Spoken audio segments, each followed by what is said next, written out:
ప్రార్థనలు చేయుటకు మెలకువగా ఉండుడి.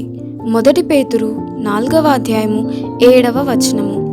ప్రమాదాలు నిండిన ఈ ప్రపంచంలోకి ప్రార్థన లేకుండా వెళ్ళకండి. రాత్రివేళ ప్రార్థించడానికి మోకాల్లోనితే మీ కనురెప్పల్ని నిద్రాభారం కృంగదీస్తుంది. రోజంతా కష్టపడి పనిచేశాను కదా అన్నది ఒక మంచి సాకు. ఆ సాకుతో ఎక్కువసేపు ప్రార్థన చేయకుండా లేచిపోతారు. మత్తుగా తృప్తిగా కళ్ళు మూసుకుంటారు. తెల్లారుతుంది. ఒకవేళ మీరు ఆలస్యంగా నిద్రలేచేవారేమో.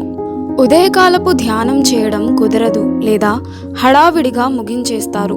ప్రార్థన చేయడానికి మెలకువగా ఉండలేరా? మెలకువగా ఉండడాన్ని నిర్లక్ష్యం చేశారా? నిర్లక్ష్యం చేసి తప్పించుకునే ఉపాయం ఏదైనా ఉందా? నిస్సందేహంగా లేదు అని జవాబు చెప్పాలి. ఇలాంటి నిర్లక్ష్యానికి నిష్కృతి లేదు. ప్రార్థన చేయడం మానేశారు మీరు. అందుకు శిక్షను అనుభవించాల్సిందే. మీ ఎదుట శోధన ఉంది. దాన్ని ఎదుర్కోవడానికి మీరు సిద్ధంగా లేరు. ఆత్మలో దోషినన్న భావం కదలాడుతున్నది. దేవునికి దూరంగానే తారట్లాడతారు మీరు.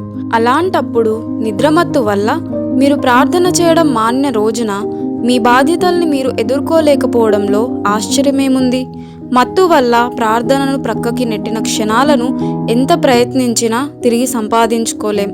దానివల్ల కొంత అనుభవం రావచ్చు, కానీ అప్పుడు ప్రార్థన చేసి ఉంటే ఆ క్షణాలు మనకి సంపాదించి పెట్టే శక్తి, తాజాదనం మనకెప్పటికీ దొరకవు. దేవుని కుమారుడు మహాశక్తిమంతుడైన యేసుకు కూడా తెల్లవారుజామునే లేచి దేవుని ఎదుట ప్రార్థనలో తన హృదయాన్ని కుమ్మరించడం విస్మరించరాని అవసరమైనప్పుడు మంచివైన బహుమానాలను, మనకి క్షేమకరమైన వాటినన్నిటినీ ఇస్తానని ప్రమాణం చేసిన దేవునికి నీవు ఇంకెంత క్రమంగా ప్రార్థించాలి?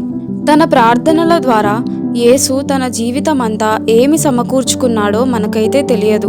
అయితే ఒక విషయం మాత్రం తెలుసు: ప్రార్థనా జీవితం పరమశక్తిగల జీవితం. ప్రార్థన లేని జీవితం ఆడంబరమైనదిగా కనబడవచ్చు. అలాంటి వాళ్ళు అటూ ఇటూ తిరుగుతూ హడావిడి చేస్తుండవచ్చు. అయితే అలాంటి వాళ్ళకి పగలు రాత్రి ప్రార్థించే వాళ్ళకి పోలికే లేదు.